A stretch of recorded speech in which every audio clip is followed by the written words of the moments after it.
1.5 Angles and Measurement. Our objectives are to define and classify angles and apply the protractor postulate and the angle addition postulate.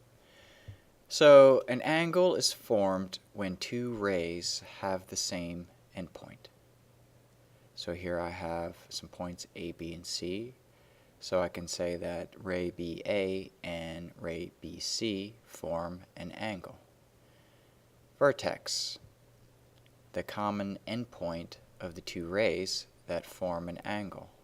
So here point B is the vertex. Sides, the two rays that form an angle are the sides.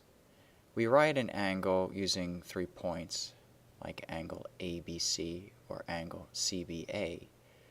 The middle point is always the vertex, in this case, point B. Example 1.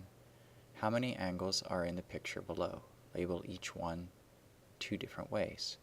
So we have angle XUY or angle YUX, angle YUZ or angle ZUY, and angle XUZ or angle ZUX. There are 3 different angles there, and there's 2 ways to write each one. Notice the vertex for each one is always U.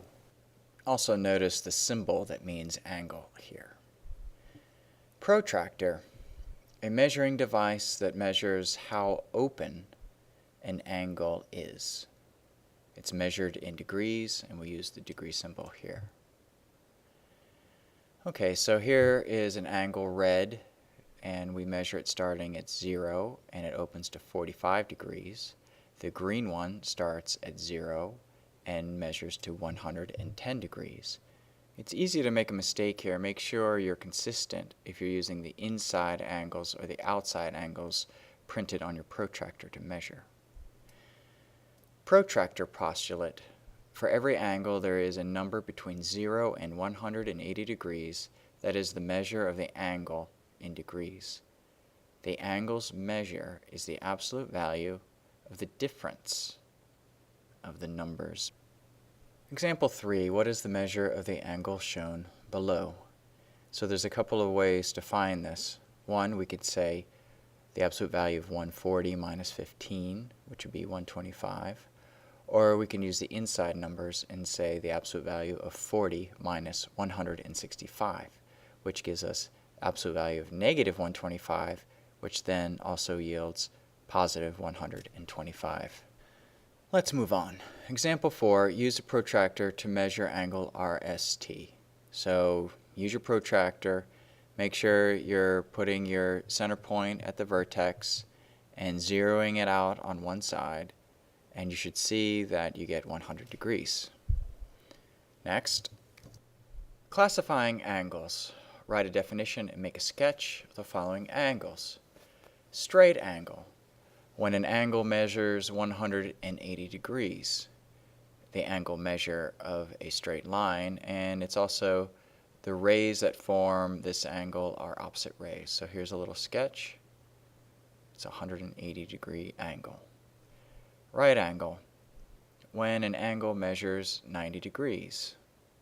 So we use this symbol here that means that this is a right angle. Acute angles, angles that measure between 0 degrees and 90 degrees. So I'll call this angle X, so we can say X is greater than 0 but less than 90. Obtuse angles are angles that measure between 90 degrees and 180, so I can say X has to be greater than 90 and less than 180.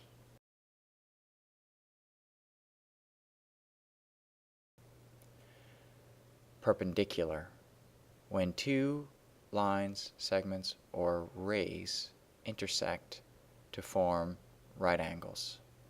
So here we have line AC is perpendicular to line DE. So let's take a look at marking angles and segments in a diagram. And I have 4 different examples here. We use little arcs to show when angles are the same measure. And so a 1 arc and a 2 arc would be 2 different measures. Sometimes we use a little hash mark to indicate congruence with angles, and we definitely use that notation for marking segments. So a single and a single would be congruent, a double and a double would be, but you can see that if we have a single and a double, those would not be congruent. Okay, let's apply this. Okay, example 8, interpret the picture, write all equal angle and segment statements. So we can see that segment AD is perpendicular to line FC, and that the measure of angle ADF is equal to the measure of angle ADC, which would be 90 degrees. I have a straight angle with FDC, so that would be 180. And then I know that the measure of angle ADB and BDC and FDE are all equal, so they have to be 45 because they would cut that 90 into two equal pieces. And I know that segment AD is equal to DE and that FD equals DB equals DC because of the hash marks shown in the diagram. Okay. Remember that this little symbol M and the angle means measure of angle. Angle addition postulate. The measure of an angle can be found by adding the measures of the smaller angles that are in it.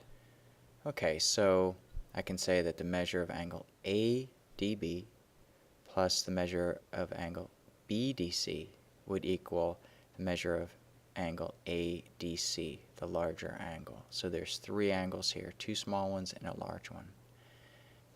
In example 9, we want to find the measure of angle QRT, which is the larger angle, and there's two smaller angles, 15 and 30 inside, so we just add them and get 45. Example 10, what is the measure of angle LMN if the measure of angle LMO is 85 and the measure of angle NMO is 53? So I'm going to label what I know, call my unknown angle X. I've written my angle addition postulate, and I've substituted what I know, and when I solve, I get the measure of angle LMN equals 32 degrees. Okay, last example. We're going to use a little algebra here. So if the measure of angle ABD is 100, and I know that the measure of angle ABC we're calling 4x plus 2, and the measure of angle CBD we're calling 3x minus 7, I can write my angle addition postulate and substitute the expressions and then combine like terms. So I get 7x minus 5 equals 100. Now I need to solve for x. Add 5 to both sides and then divide by 7. X equals 15. So now I actually need to find the angle measures here. So I'm going to substitute 15 in for x in the expressions, and I get the measure of angle ABC is 62 degrees, and the measure of angle CBD is 38 degrees. 62 plus 38 equals 100. And I'm done. So I hope this section makes sense. Try the practice set, see how it goes. See you next time.